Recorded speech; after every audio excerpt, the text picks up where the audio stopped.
أعوذ بالله من الشيطان الرجيم بسم الله الرحمن الرحيم وبه نستعين إنه خير ناصر ومعين وصلى الله على سيدنا ونبينا وحبيب قلوبنا وشفيع ذنوبنا أبي القاسم محمد المصطفى صلى الله عليه وعلى آله الطيبين الطاهرين المعصومين ولعنة الله على أعدائهم أجمعين من الآن إلى لقاء يوم الدين. Peyğəmbər ali, Peyğəmbərə salavat zikr eləyək.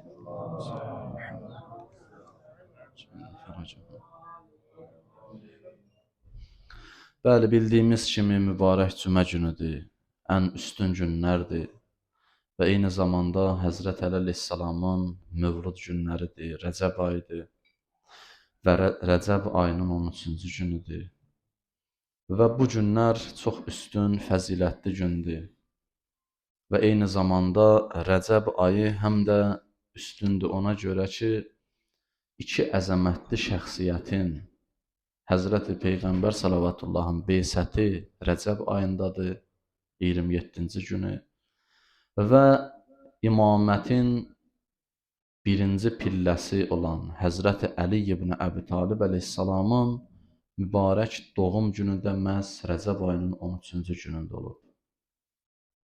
Və bu günlər bayram günləridir, bu günlər ən istəkli, gözəl, ali günlərdir. Allah rəhmət eləsin, Seyyid Əzimin də səhv eləmirəmsə deyir, Eydül Əzhada nigarı özümə ram elədim, xəlq bir eyd eləyir, mən iki bayram elədim.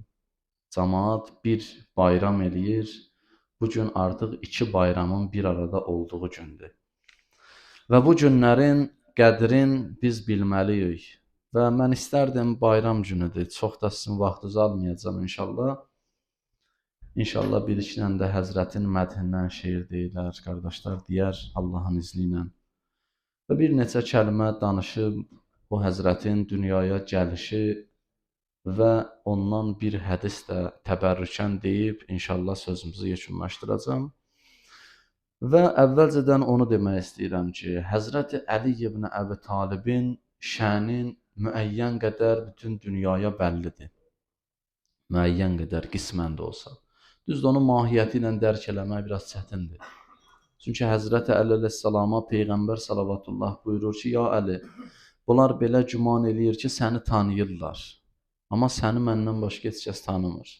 Sənin məqamın, şənin mənə məlumdur və mənim üçün müəyyəndir.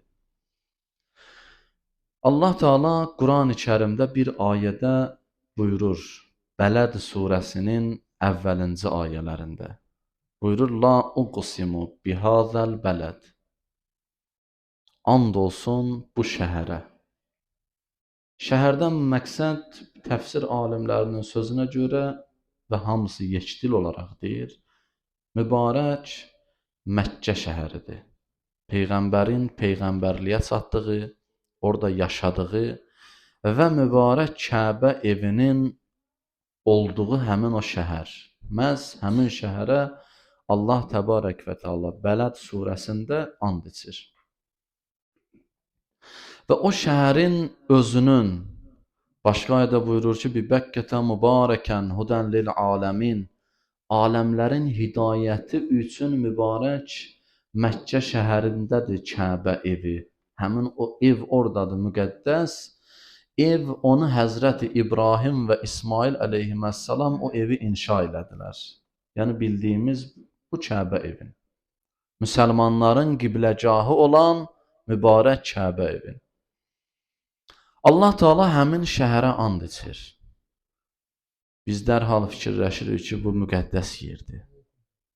Gör necə üstün yerdir ki, Allah and içir də. Bir yerin əgər üstünlüyü, özəlliyi olmasaydı, Allah onun nəyinə and içərdi? Biz hər hansı bir şeyə and içiriksə, hətta şəri and olmasa belə, onu müqəddəs bilirik, and içirik. Onu hörmətli bilirik, and içirik. Bir şeyin bizim yanımızda dəyəri yoxdursa, ona and içmərik heç vaxt. Məsələn, bir nəfər görərsən ki, yalan danışan adam zaman gələr, vaxtı gələr, atasının qəbrinə and içəndə yalan məsələdə and içməz. Çünki onun üçün müqəddəsdir o. Onun üçün o əhəmiyyətlidir, ehtiramlıdır. Allah Teala Quran-ı Kərimdə nəyə and içib, onun xüsusiyyətin bəzən bizə çatdırıb və bəzən də onun müqəddəsliyin bizə çatdırıb. Məkkə şəhərini də Allah müqəddəs hesab eləyir. Və hətta Tin surəsində buyurur: "Və hazal bəladil əmin." And olsun bu əmin amanlıq olan şəhərə. Bu əmin amanlıq şəhəridir. Bu əmin amanlıq şəhəridir. Yəni Məkkə şəhəri əmin amanlıq şəhəridir. Burada başqa bir ovlaya bilməzsən. Xüsusən ehram halında onların xüsusi ehtiramı var, hörməti var. Ehramı geyindin orada ki, o ağ geyim, libas, ehramdan çıxana qədər müəyyən şeylər haram olur. Amma o Məscidül Həramın içərisində bəzi şeylər var ki, ehramdan çıxsın da haram olur. O hissədə heç bir şeyə sən xələl gətirə bilməzsən. Həmin o haramlar öz haramlığında qalır. Toxunulmazdır. Allah Teala buyurur, ora ehtiramlı bir şəhərdir, hörmətli şəhərdir. Əmin-amanlıqda olan bir şəhərdir. Hətta cahil ərəblərin dönəmində belə Məscidül Həramın xüsusi hörməti var idi. Ora hörmətli yer idi, ora hörmət olunurdu. İlin ən üstün şeirlərin gətirib Kəbənin divarından asardılar. Çünki oradan müqəddəs yerləri yox idi. Ən üstün yerləri o idi.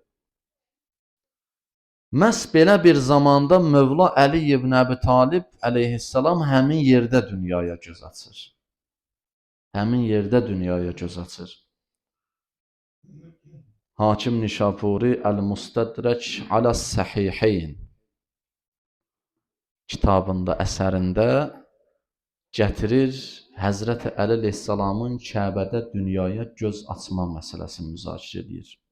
Buyurur, fəqət təvatərətil əxbar ənnə Fatimə bintə Əsəd vələdət əmirəl müminin Aliyyə ibn Əbi Talibin kərrəməllahu vəcəhəh fi cəvfil Kəbə.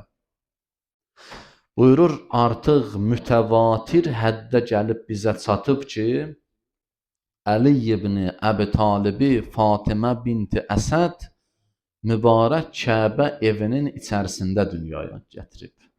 Fatimə binti Əsəd Həzrət Əlinin anası idi ki, Həzrəti dünyaya gətirəndə mübarək Kəbə evində dünyaya gətirdi. Bu əhl-i sünnə qardaşların ən mötəbər alimlərindən biri idi ki, Hakim Nişapuri öz kitabında gətirir. Müasirlərdən birinə sual verirlər, deyirlər ki, bu necə mümkündür? Bir nəfər dünyaya gətirə uşaq, məsciddən məscid murdarlanar filan olar.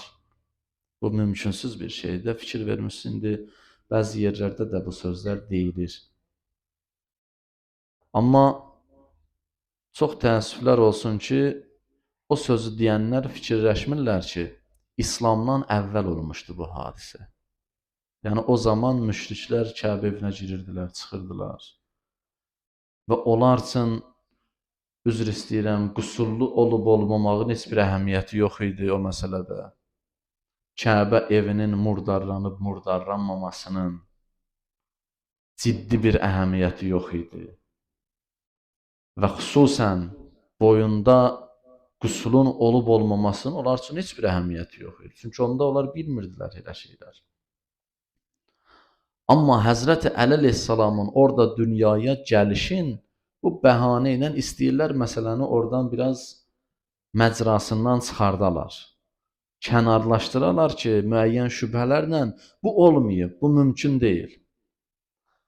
Hətta eyni məsələni müasir alimlərindən birinə soruşanda, sual verəndə onun cavabı belə oldu. Dedi, əslində mütəvatir, burada Hakim Nişapuri deyir, axı mütəvatir idi. Hədislər mütəvatirdir bu barədə. Mütəvatir odur. Hədislər üç qrupdur. Bir cəhətdən. Bir nəfər nəql eləyə ondan. Həmin o hədisi. Ona deyirlər xəbəri vahid. Bir nəfərin xəbəri. Bir də var mütəzafir hədis. Mütəzafir hədis güman gətirir insana, yəqin gətirmir. Güman gətirir. Yəni hədislər elə bir həddədir ki, bir deyil, birdən çoxdur. Amma o qədər də çox deyil ki, sən 100% ona əmin olasan. Buna deyirlər mütəzafir, yəni orta hədd. Bir də var mütəvatir. O qədər çoxdur ki, o hədisi nəql eləyənlər. Artıq səndə yəqin var o hədisin, yəqin 100% olmağına qarşı. Sən 100% bilirsən ki, bu hədis artıq 100% baş verib bu hadisə. Düzgün hədisdir. Buna deyərlər mütəvatir hədis. Hakim Nişapuri rəhməhullah buyurur ki, bu hədislər Həzrəti Əlinin dünyaya gəlmə məsələsi mübarək Kəbə evinin içərisində mütəvatir şəkildə bizə gəlib satıb. Yəni elə bir həddədir ki, bunda şübhə yoxdur. İndi sual verirlər. Müasir alimlərdən birinə deyirlər. Deyirlər ki, belə bir əhvalat olub, olmayıb. Bu müəyyən şübhələr gətirir. Sonra deyir ki, düzdür, Hakim Nişapuri Müstədrəkül Səhiheyndə gətirir bu hədisi. Özü də deyir ki, mütəvatir həddə çatır. Amma bu hədis həmən dönəmdə məşhur idi deyə o belə nəql eləyib. Məşhur hədisin olmasına ayrı bir termin deyirlər hədis elmində. Deyirlər o məsələn iştəhərət, şöhrəti var bu hədisin. Heç vaxt məşhur olan hədisə mütəvatir sözü demirlər. Bunu hədis elmində bu müzakirə olunur da, o bəhs istəmirəm açaq burada. O mövzu barədə danışmaq istəmirəm. Sonra bir dənə də söz deyir. Görür, bu nəsə tutmadı, alınmadı, ardıca deyir. Deyir, bir də o dönəmdə Hakim Nişapurda biraz şiəlik var idi. Biraz şiəlik olur. Əqidəsi bunun bəllidir də. Deyir, onda biraz şiəlik var idi. Biraz qatılmışdı, elə biraz şiəlik qatmışdılar. Allah rəhmət eləsin Hakim Nişapuriya ki, bu hədisi mütəvatir olduğunu gətirir və bir neçə mənbə var. Mən istəmirəm bu barədə danışam. Allah onu rəhmət eləsin və Həzrəti Əli əleyhissalamın şəfaətini ona nəsib eləsin. Ki, bunu gətirməklə artıq Həzrəti Əlinin Kəbədə olmağın biz inanırıq. Biz buna yəqinimiz var. Bizim öz mənbələrimizdə var. Mütəvatir şəkildə, yəqini şəkildə. Amma sübut dəlil kimi gətirə bilirik bu cür mənbələri, bu cür sözləri. Allah Təbarək və Teala əvvəldə oxuduq. Bələd surəsinin 1-ci ayəsində buyurur: And olsun bu müqəddəs şəhərə. La uqsimu bihazal bələd. İnsan fikirləşir ki, Məkkə şəhəri müqəddəsdir. Həqiqətən də elədir. Amma ardıca Allah bir cümlə deyir, 2-ci ayədə. İnsan o müqəddəsliyin mənbəyin başa düşür. Və əntə hillun bihazəl bələd. Sən bu şəhərdəsən. Sən bu şəhərdə yaşayırsan. Sən bu şəhərdə qalırsan. Mübarək Məkkə şəhərinin müqəddəsliyin Allah bağladı Həzrəti Peyğəmbərin orada olmağına. O şəhərdə olmağına. Və validin və ma vələd. Həzrəti İsmaillə Həzrəti İbrahim əleyhissalamın o şəhərdə olmaqlarına bağladı. O şəhərin müqəddəsliyin. Ona görə əzizlər, bir yerin, bir məkanın üstünlüyü insana görədir. İnsanın Rəbbi ilə əlaqə və rabitəsinə görədir. Məscid niyə üstündür? Ona görə ki, o Allaha nisbət verilib. Orada insan Rəbbi ilə ünsiyyət qurur, ibadət olunur Allahına. Kəbə niyə üstündür? Ona görə ki, Allah özünə nisbət verir. Buyurur Beytullahdır bura, Allahın evidir. Amma bunların hər birinin üstünlüyü insan olmasaydı, bunların heç birinin üstünlüyü müzakirə olunmazdı. Heç kim üçün heç əhəmiyyəti də olmazdı o üstünlüyün. Çünki Allah mələklərinə deyəndə ki, mən insan yaradıram, eşitmişsiniz bu ayəni Bəqərə surəsində. Mələklər Allaha dedilər və nəhnu nusabbihu bihamdik və nuqaddisu lak. İlahi, biz sənə təsbih deyirik. Biz səni müqəddəs bilirik. Və insanı niyə yaradırsan? Bir-birinin qanın tökərlər. Qanın axıdarlar. Biz səni müqəddəs bilirik də halbuki. Sənə zikr edirik, təsbih deyirik. Mələk elə bilirdi ki, mələyin Allahı təsbih deməsi insanın təsbih deməsi ölçüsündədir.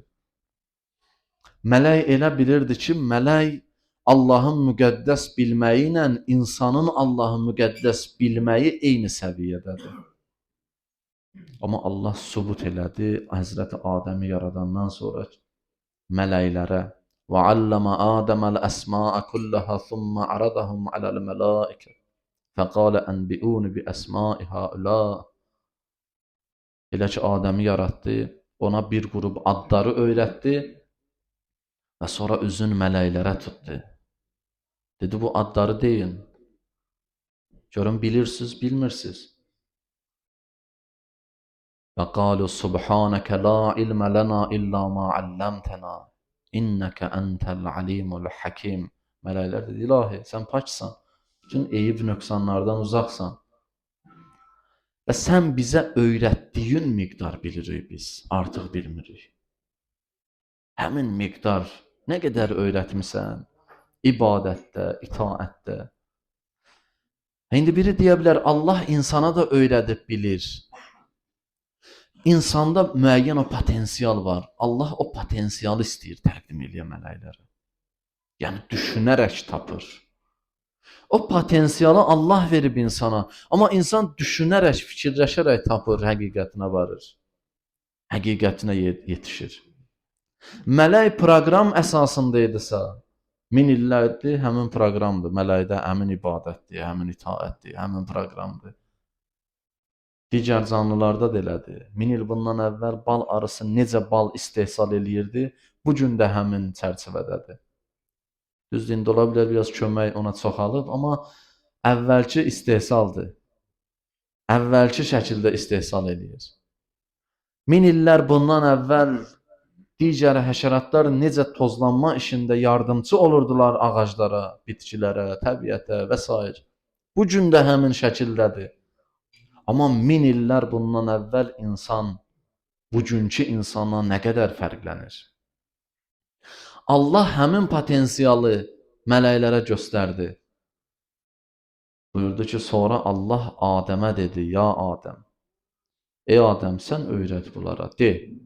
Həmin o adları mələklərə de.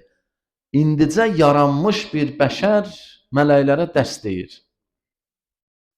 Mələklərə artıq dərs deyir, nəsə öyrədir, başa salır. Allah göstərdi ki, insandır. Hər bir şeyin mahiyyətin, hər bir şeyin həqiqətin, hər bir şeyin üstünlüyün insan daha dəqiq dərk eləyir məxluqlar içərisində. Və bu insanın ona görə çəkisi var, ölçüsü var Allah yanında, xüsusi qədir, qiyməti var Allah yanında. Və ona görə gəldi, Peyğəmbər sallavatullaha buyurdu, ey mənim Peyğəmbərim, bura müqəddəs şəhərdir, and olsun bu müqəddəs şəhərə, and olsun bu Məkkə şəhərinə və əntə hillun bihazəl bələd və sən bu şəhərdə yaşayırsan, sən bu şəhərin sakinisən, sənin bu şəhərdə olmağın, məskunlaşmağın bu şəhərin üstünlüyünə dəlalət eləyir. Hə, indi səndən əvvəl də üstün idi axı. Səndən əvvəl də bura, deyirə, səndən əvvəl də və validin və ma vələd, and olsun o atıya və onun övladına. Ki, onların əlləri ilə Kəbə evi dirçəldi, düzəldildi, tikildi, inşa edildi. Həzrəti İbrahim və Həzrəti İsmail əleyhissalamın. Sənə qədər o müqəddəslik onların vasitəsilə idi. Bugün sənin vasitəndəndir. Və bundan sonra da sənin insanların orada gəlib mənlə rabitə və əlaqə saxladığına görə, qurduqlarına görə o üstünlüyü mən orada bundan sonra da saxlamışam və daha da üstünləşdirmişəm. Həzrəti Əli əleyhissalam buyurur, Həzrətin dünyaya gəlişi Peyğəmbər salavatullahın 30 yaşına təsadüf eləyirdi. Yəni fil ilindən 30 il keçəndən sonra. Peyğəmbərlikdən 10 il əvvəl dünyaya göz açıb. Yəni Həzrəti Əli əleyhissalam Peyğəmbərə peyğəmbərlik veriləndə 10 yaşı var idi. Kəbə evində dünyaya göz açdı və Həzrəti Əli əleyhissalamın uşaqlıq çağları Həzrəti Peyğəmbərin yanında oldu. Peyğəmbər saxladı ki, Məkkəni su bastı, viran qaldı, evlər, aclıq, qıtlıq. Həmən dönəmdə Əbu Talibin övladların əmiləri, digər uşaqların əmiləri götürdü, hərəsi birini saxladı. Həzrəti Əli ibn Əbi Talib əleyhissalam isə Həzrəti Peyğəmbər götürdü himayəsinə və Peyğəmbərin evində təlim tərbiyə aldı. Peyğəmbərin Həzrəti Əli əleyhissalam buyurur, dəvə balası necə qaçır anasının arxasıca, mən də Peyğəmbərin arxasıca ilə qaçardım. Mən yemək yeyəndə Həzrət deyir, üyüdərdi ağzında xörəyi, verərdi mənə. Mən Həzrətin yanında yatardım. Hətta Peyğəmbərə peyğəmbərlik verilən zaman belə Həzrəti Mövla Əli ibn Əbi Talib 10 yaşı var idi. Peyğəmbərlə birlikdə Həra mağarasında idi. Həra dağındakı Həra mağarasında idi.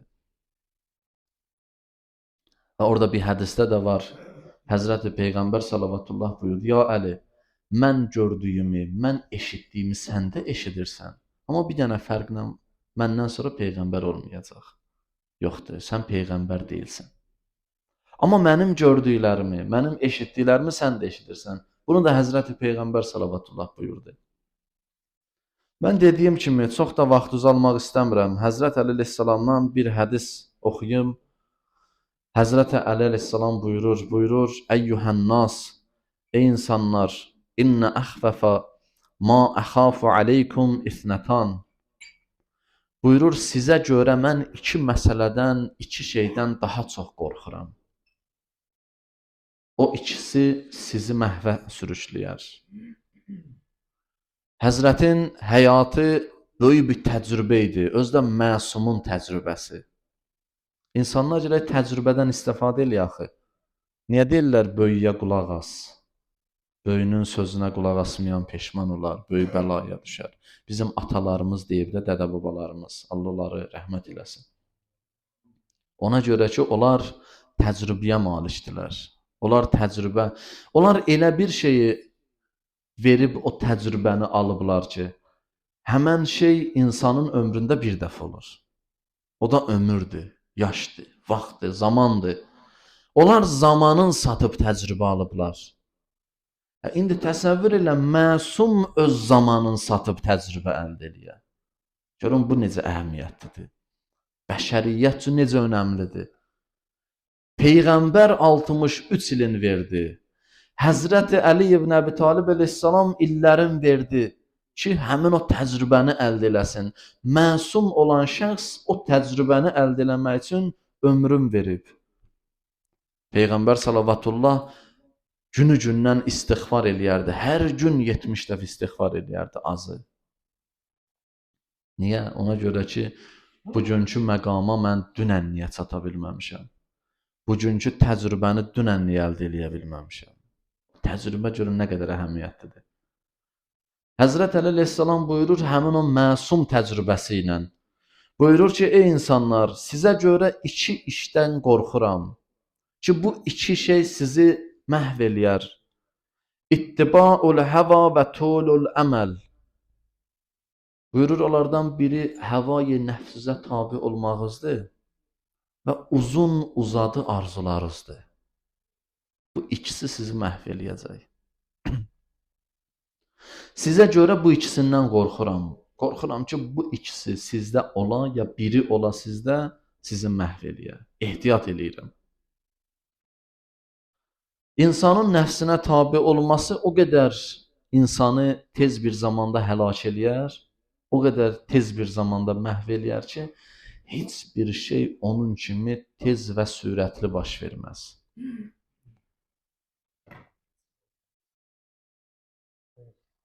فَأَمَّا اِتِّبَاءُ الْهَوَى فَيَسُدُّ عَنِ الْحَقِّ Buyurur, həvaya nəfsə tabi olmaq sizi haqdan uzaqlaşdırar.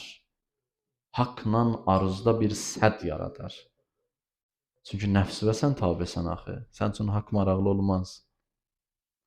Əgər mənim hökmüm, istəyim nəfsimə uyğundursa və nəfsimin dediklərini istəyirəmsə, mənim üçün haqq, batil heç bir əhəmiyyət yoxdur. Bəzən nəfsim istəyəndə haqqı müdafiə edəcəm. Bəzən nəfsim batili istəyəcək, onu müdafiə edəcəm. Çünki mən nəfsimlə baxıram, nəfsimin vasitəsilə baxıram. İki baxış var. Bir ağlın şüasında nəyəsə baxasan, bir də nəfsin şüasında nəyəsə baxasan. İnsan ağlın şüasında nəyəsə baxanda ağılla onu müzakirə edir.